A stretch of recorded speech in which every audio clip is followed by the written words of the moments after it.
మీరైతే అలాగే చేస్తారా?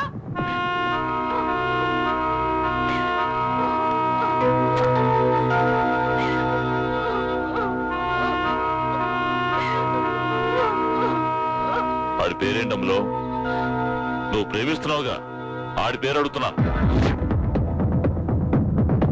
నాయుడు ఏట్రా? శుక్రుడు బాగా ఇస్తాట, పేపర్లో రాశారు. నీకు ఏళ్ళ సినిమా అవుద్దన్నమాట. అమ్మ తినమ్మా, వీడొచ్చారండి.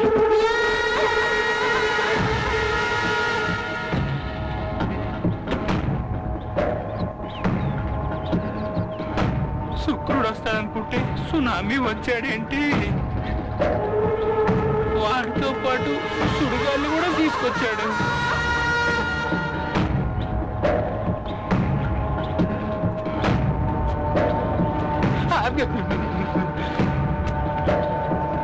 ఏంట్రా మీరందరూ సుందరం ఫ్రెండ్సా? అవునన్నా.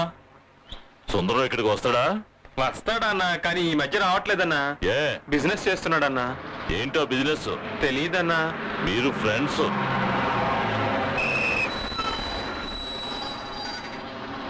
102C రోజు ఎక్కడే ఆగుతా? అవునన్నా.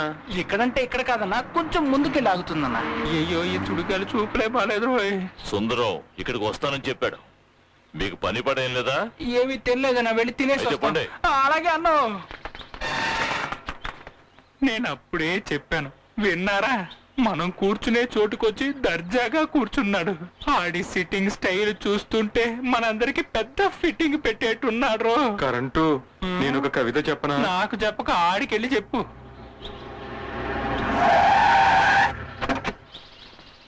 అన్నా, సుందరంగాడు.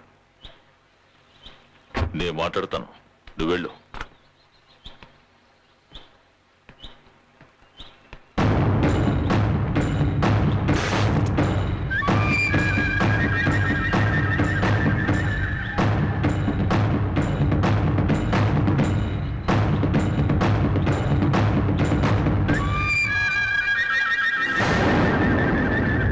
పేరు సిలువ. తెలుసు?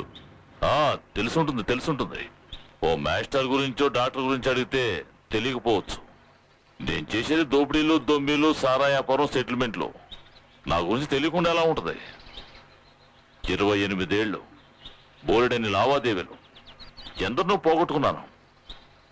లెక్కలేనన్ని చావులు, ఒక బాబాయ్, ఓ మావయ్య, 2 అన్నలు, నాతో ఉన్న వాళ్ళు 19 మంది, చివరిగా నా భార్య. ఇక మిగిలింది నా కూతురు ఒక్కతే. ఈ చీకటి వృత్తి నీడ కూడా నా కూతురు మీద పట్టడానికి వీల్లేదు. వద్దు, నా కూతురు తొలగి రావద్దు.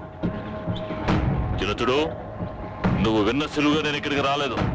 అలా గనక వచ్చుంటే నువ్వు ఇలా ప్రాణాలతో ఉండేవాడివి కాదు. ఓ ఆడపిల్ల తండ్రిగా వచ్చాను. నా కూతురు తొలగి రాకు. ఎందుకు రాకూడదంటున్నారు? నీలాంటి చీకటి వ్యాపారం చేసేవాడు నా కూతుర్ని ఇవ్వలేను. వదిలేస్తే, ఈ వ్యాపారం వదిలేస్తే?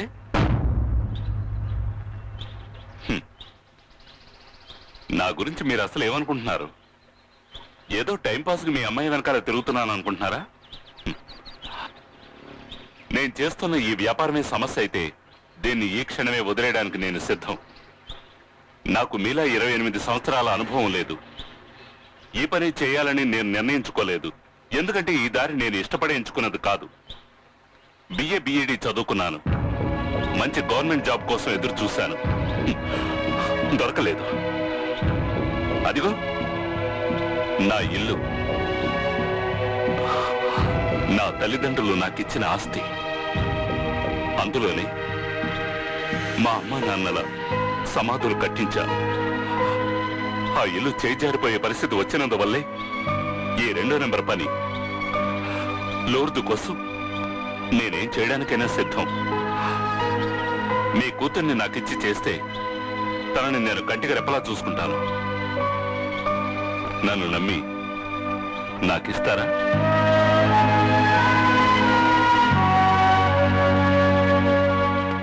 ఏంట్రా వచ్చినాడు వచ్చినట్టు వెళ్ళిపోతున్నాడు? ఒకవేళ డెడ్ లైన్ ఏమైనా చెప్పాడేమో. ఏమంటున్నాడన్నా? వేసేయమంటారా? ఆడేరా నా అల్లుడు.